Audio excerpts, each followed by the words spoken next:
Get the home field advantage every time with Fairfield by Marriott, official hotel partner of the NCAA. Whether you're a student athlete working toward your championship dreams or your team's biggest fan, Fairfield by Marriott has everything you need to get ready for game day. From comfortable guest rooms to complimentary hot breakfast, Fairfield is part of the Marriott Bonvoy portfolio of hotels and official hotel partner of the NCAA. Visit fairfield.marriott.com to book your next game day stay. Prescriptions, copays, lab tests. Even with insurance, healthcare can cost thousands every year. But not for me, because I'm enrolled in VA healthcare. My service was then. My benefits are now. Get what you earned. Visit choose.va.gov. Not all veterans are eligible for the type or amount of benefits mentioned here. The United States Border Patrol has exciting and rewarding career opportunities with the nation's largest law enforcement organization. Border Patrol agents enjoy great pay, outstanding federal benefits, and up to $20,000 in recruitment incentives for newly appointed agents. If you are looking for a way to serve something greater than yourself, consider the United States Border Patrol. Learn more online at cbp.gov/careers/USBP. That's cbp.gov/careers/USBP. Welcome into The Verge, a show which covers the Baltimore Orioles minor leagues. The Verge is part of BSL Radio. Baltimore Sports and Life is dedicated to analysis and discussion on the Orioles, Baltimore Ravens, and the University of Maryland. The site has a team of writers providing coverage of those teams and houses live streaming content weekly. Join the conversations at the message board, like BSL on Facebook, and follow BSL on Twitter.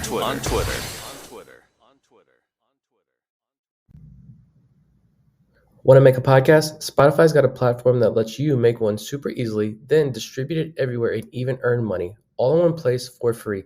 It's called Spotify for Podcasters, and here's how it works. Spotify for Podcasters lets you record and edit podcasts right from your phone or computer, so no matter what your setup is like, you can start creating today. Then you can distribute your podcast to Spotify and everywhere else podcasts are heard. Video podcasts are also available on Spotify. With Spotify for Podcasters, you can earn money in a variety of ways, including ads and podcast subscriptions. And best of all, it's totally free with no catch. Ever since we discovered Spotify for Podcasters, we feel like having options like video podcasts and Q&A lets us be more creative on another level. I highly recommend you give it a try. Download the Spotify for Podcasters app or go to www.spotify.com/podcasters to get started. Hello, everyone. My name is Santiago, and this is Between the Numbers Episode 2. First of all, I want to give a big thank you to everybody that was able to listen in to the first episode. And I also want to say that I really appreciated all the positive feedback that you guys gave to that episode. I certainly hope to keep improving the quality of these recordings. And yeah, I hope to hopefully make one of these per week. I know it was about 2 weeks since the last one, but that was because I was out of town, but hopefully going to try to make these every week. Today, we're going to be looking at pitcher fatigue. That was the topic that won the community poll that I threw into the OTV WhatsApp group. If anybody was interested in the other topics, don't worry.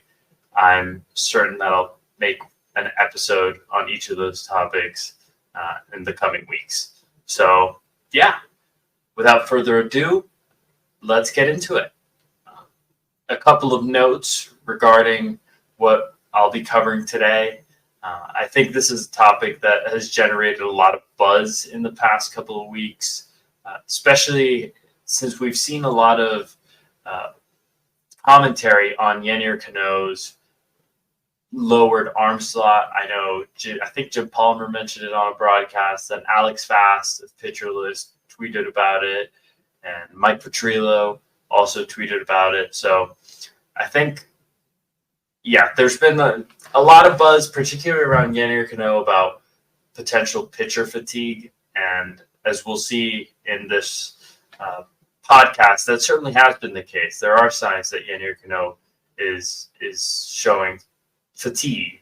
But as we'll see, he is far from the only one that's doing so, unfortunately. So I think it's actually going to be a really interesting problem for the next 60 games of the season and the playoffs to see how the Orioles deploy pitchers in order to cover all the innings that they have to cover. The first thing that I want to share is, or look at really, is just taking a look at what the current pace of our pitching staff is. For the purpose of this recording, I'm going to be looking at all the pitchers that were on the roster as of July 28th, at least the morning of July 28th. Save for Shintaro Fujinami. It's kind of tricky because he went from starter to reliever in the middle of the season, and a very clear-cut one-inning reliever, I should say. So he changed roles very drastically. I think it's a little different from someone like Cole Irvin, who went from starter to kind of long relief. He's kind of doing all sorts of roles. But yeah, in any case, I will say that for all the metrics that I'll be looking at today, Shintaro Fujinami looks fine, even when you compare it to, let's say the number of pitches and innings that he threw in the Japanese league last year. Honestly, I think there aren't too many concerns with him. His velocity is good. His command has been improving, and his release point has been fine. Not to give too much away for some of the stuff that we'll be looking at in this episode. But anyhow, looking at the current pace for Orioles pitchers, what we see is that a lot of these guys are going to be blowing past what they did last season in 2022. Of course, we can look at the number of games they pitched and also the innings pitched, but I think perhaps most importantly is to look at really how many pitches are we projecting them, or how many pitches are they on pace to throw for the current season. I think that might be the best comparison, even more so than innings pitched. So I think for anybody that's looking at it, we have a table that shows the percent increase or percent change for pitches, games, and innings pitched from last season to the current pace that pitchers are on. And one thing that stands out is really that, unfortunately, all of our starting pitchers seem to have a fairly significant increase in just about each category of, how many pitches we're expecting them to throw, games and innings pitched we're expecting them to pitch in. When we compare them to last season. So just quickly going through this, I'll simply look at the increase in the number of pitches compared to last season. Tyler Wells is on pace to throw 70% more pitches than last season, though. He's on pace to throw 2,800. Last season, he only threw 1,700. That's a humongous increase. Dean Kramer on pay a 50% increase in terms of how many pitches he will throw compared to last season. He's on pace to throw 3,100. Last season he threw 3,100. Kyle Gibson on pace to throw 3,200. Last season threw 2,700. That's a 17.5% increase.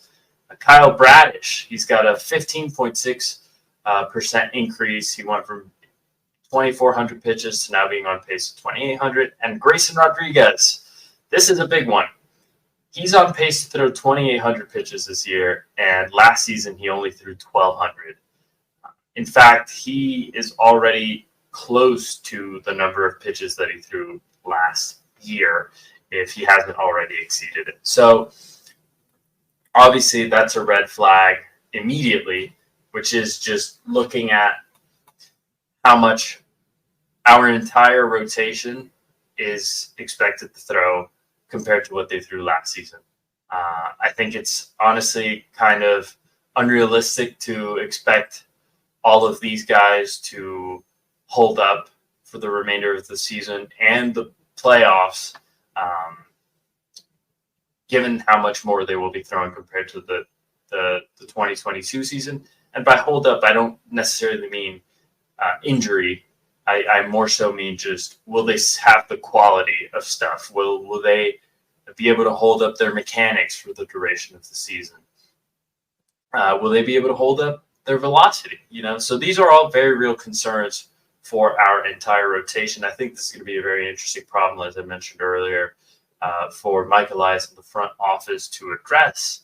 I wonder if they'll try to do something where they kind of try to rest guys a little bit and maybe just have Cole Irvin pop in every now and then, kind of swapping Cole Irvin in and out for different guys in the rotation, just to give them extra rest. I think, honestly, that could be really important, especially for a guy like Grayson. I think any additional rest he can get is going to be really, really important. I wouldn't be surprised if we see a phantom IL or two for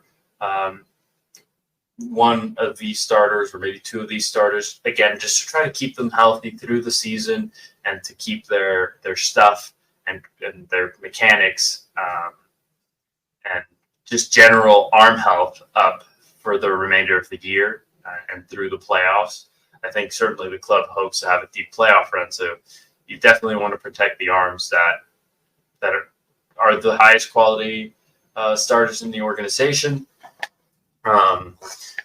But it will be an interesting challenge. I think we will probably see some familiar faces that we've seen in the minor leagues come in and cover some starter innings, like Bruce Zimmerman, obviously Cole Irvin, who's currently in the bullpen. But I think we also might see some new faces. I think Chase McDermott might come in and pitch a bit, maybe out of the bullpen, maybe in the rotation. Maybe we'll see Justin Armbruster, who's been doing well in AAA. But I think it's definitely going to be a depth challenge for the next 60 games. And, of course, might still acquire some form of a back-end starter in the trade deadline, which I think could honestly be a big help, given a reasonable cost. Turning our focus to relievers, I think just on the rate basis, immediately the most concerning one of pretty much anyone on this entire list, reliever or starter, is Denny Coulomb.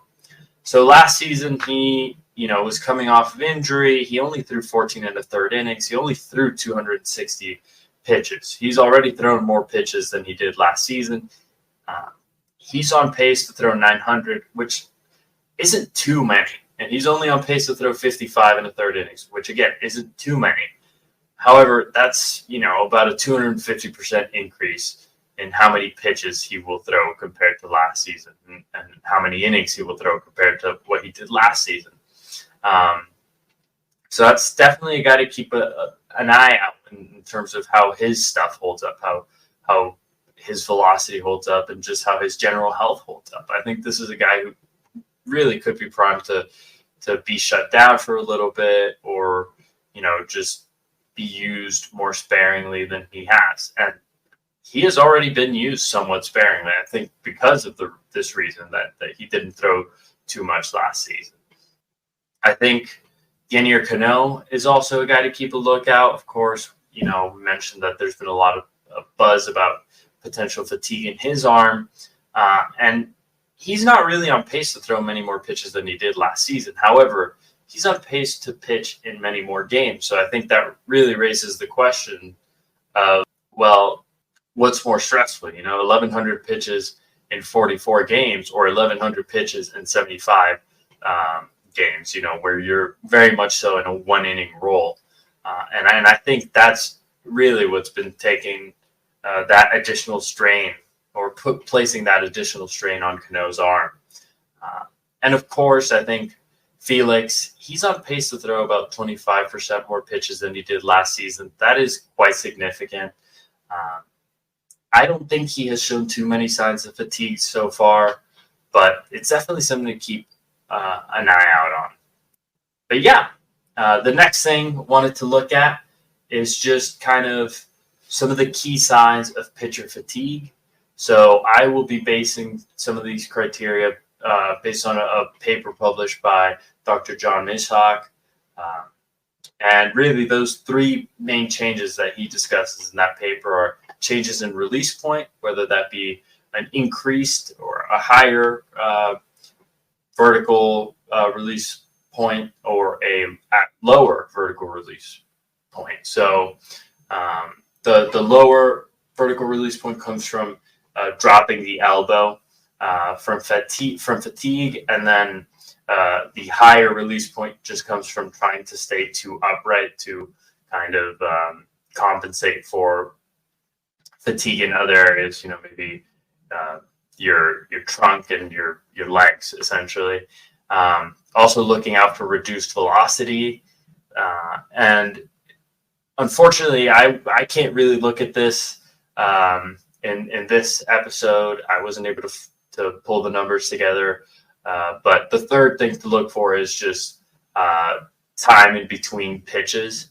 I wasn't able to put together, the month by month time between pitches for our pitching staff. Though I will also look at something that isn't necessarily discussed in the paper by Dr. Mishawk, which is just looking at, are we seeing a month by month deterioration in command? I will be using Location Plus as a proxy for command, which isn't perfect, but I think it could be somewhat insightful. And yeah, moving on, just a quick preview of what's ahead. It's just who has really shown signs of fatigue, and there's 7 guys on the pitching staff who I think have shown signs of fatigue. Starting off, Dean Kramer, then Kyle Bradish, Tyler Wells, Kyle Gibson, Yennier Cano, Michael Ballman, Danny Coulomb are the 7 guys who I believe, as I'll show, are already starting to show some signs of fatigue. And then you consider that in the fact that Felix Bautista and Grayson Rodriguez are going to be throwing many more pitches than they did last season. I think it's fair to say that, 9 of 13 of the pitchers on the staff as of the morning of July 28th have realistic fatigue concerns. So now I'm just going to kind of very quickly go through, how, or the signs of fatigue that each of the pitchers I mentioned has been showing over the course of the season. So starting off with Dean Kramer, for anybody looking, I'll have graphs up on the video form. But Dean Kramer, his velocity has decreased pretty consistently over the course of the season. Started out at around 95.5 and is down a full tick to 94.5. It's not the end of the world, but it is a pretty clear downward trend for Dean and somewhat concerning, something to keep an eye out on. Then Kyle Bradish, same thing. He has also experienced some velocity loss. He's only really lost about half a tick when looking at the slope of the line since the start of the season. He was sitting around, 95-ish and is down to 94.5 around there. However, in his past 5 starts, prior to the start in Philadelphia, where he saw an uptick in velocity, his velocity was pretty much on somewhat of a free fall there for hit standards. Dropped a full tick from 95 down to 94. So it's going to be interesting to see if the bounce back in velocity that we saw in Philadelphia is going to hold up. Then it's going to be Tyler Wells. Same concern, velocity. His is the most concerning, in my opinion. His velocity has dropped about 1.5 miles per hour since the start of the season. And obviously, I mentioned it early on, he's on pace to throw a lot more than he had last year. I hope that not all of the reduction in velocity is from fatigue. I hope some of it is kind of a conscious effort, knowing that he's going to be throwing a lot more. But yeah, the next guy we're going to look at is Kyle Gibson. He's seen a slight decrease in velocity, much like Kyle Bradish, of about 0.5 mile per hour. But here, he's the first guy who we can really highlight that his release point, both his horizontal and vertical release point, has been getting further and further away from his average release point as the season has gone on. This is kind of an indicator that that some fatigue may be kicking in. And Yeah, moving on to the next guy, Yennier Cano. For anybody looking at the screen, his this chart, which shows the absolute difference of a pitcher's horizontal and vertical release point compared to their average horizontal and vertical release point, it looks quite messy, but unsurprisingly, it does show that Yennier Cano's vertical release point has been getting further and further away from his average vertical release point. Like we mentioned with Gibson, that's a sign of fatigue, and that's what we saw in those tweets that were shared by Alex Fast and Mike Petrillo. I think prior to his appearance in Philadelphia, he posted, I think, his 3 lowest vertical release points of the season. So obviously something to keep an eye out for with Cano as the season goes on. Then it's Mike Baumann. So for Mike Baumann, I didn't look at the full season in terms of velocity, but if we look at his last 30 appearances, it has been decreasing quite significantly. It has gone from, above 98 to now around 96 over the course of his last 30 appearances. I didn't do the full season with him because he started off at around 97-ish, and then he climbed all the way up to 99, and then he's been going back down. But now he's at his lowest average velocity of the season. That's pretty concerning. You got to keep in mind this is a guy that it's his first full year being a true one-inning reliever. Short stint reliever. Last season he was still making some starts. He threw close to 100 innings. So even though he's on pace to throw quite a lot less this season, he is, probably placing a lot more strain on his arm per appearance than he was for a lot of last year. And Mike Baumann's also the first guy who's been showing a kind of downwards trend in his command. His location plus has decreased pretty steadily from April to July, from 102 down to 96. He's a guy who honestly, I think, if we get a reliever on the trade deadline, or if we just want to call someone else up from the minor leagues, as valuable as Baumann is, I would just send him down for a bit just to rest. Honestly, that would be the only reason I would send him down. I think he's been one of our better relievers, but I really think he needs to rest because some of the trends for Baumann are really starting to show that he might be suffering from fatigue about as much as anybody else on the roster. And lastly, Danny Coulombe, his velocity has decreased a full tick since the start of the season, and he's also exhibiting the same decrease in command that Michael Baumann has shown. So again, it's tricky with Coulombe because I don't think he has options, but I think he could be a guy who honestly could really maybe use a bit of a phantom IL stint. He's throwing a lot more than he did last season, and definitely want to preserve some of those innings for the next 2 months and the playoffs. He's been an awesome surprise this season, and I certainly want to make sure that his arm's healthy and that we can keep watching him dominate as he has this season, to be honest. But yeah, that was, pretty much the pitcher fatigue overview that I wanted to look at. Originally, this kind of started as trying to actually measure how usage or overusage of relievers would impact them long term. But honestly, that was quite a hassle. I was looking at that particularly for concerns with Cano and Bautista, but honestly, there weren't really any major concerns in that area, and the topic just kind of evolved into a pitching staff breakdown.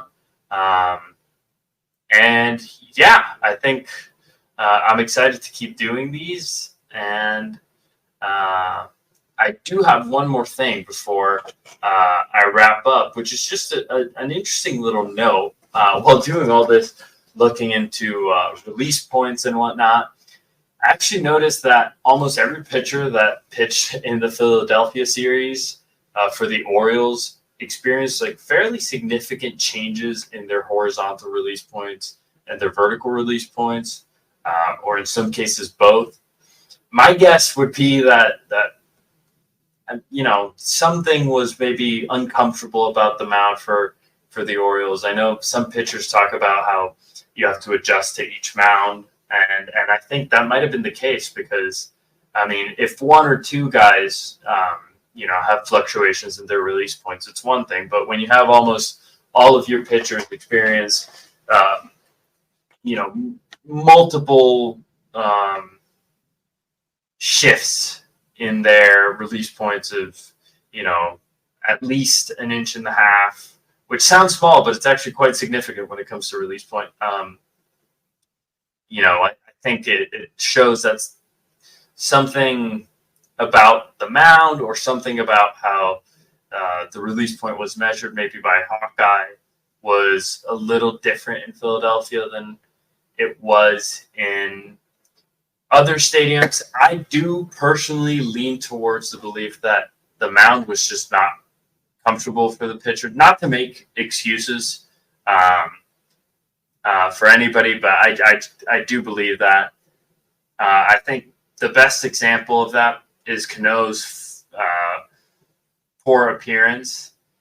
His release point, it was a couple inches, I think, higher up than usual and a couple inches further off to the right than usual, or closer to the third base side than usual. And that doesn't sound like much, but it essentially changed his sinker into a four-seamer, and a very poor four-seamer at that. All the movement profiles on his pitches went, he became a different pitcher just by those by that change in release point. And I wonder if just there was a lack of comfort on that Philadelphia mound, because it's not something that stood out from really any other series in the year, where it's not like when we've gone to New York, everybody sees a significant change in their release point. It really was just this series, and yeah, I think it's just some food for thought. The idea of how different mounds in different stadiums can actually impact pitchers. But on that note, that's going to wrap up this episode. Thank you for tuning in, to anybody that did. I certainly don't want to be, a doomsayer. I think when talking about pitcher fatigue, it might come off as somewhat pessimistic, a lot of what was covered here. But I think Elias and the crew definitely have plans to manage the workloads for everybody on staff. I just think it's going to be an interesting puzzle to solve. How are we going to cover the innings in the next 60 games, and of course the playoffs, if we get there. Going to knock on wood. In any case, I hope to put out the next Between the Numbers in about a week or so, and I think I will be making an episode on what constitutes a playoff contending core. It's either going to be that or just an in-depth look at the starting rotation. But we'll see. Going to sign off now. Thank you so much for listening, and see you soon. That'll do it for this week's episode of On the Verge. Be sure to check out our Patreon page where you can help show your support for the show and get bonus content, including monthly top 50 updates to our prospect list and daily game recaps during the season, and much, much more.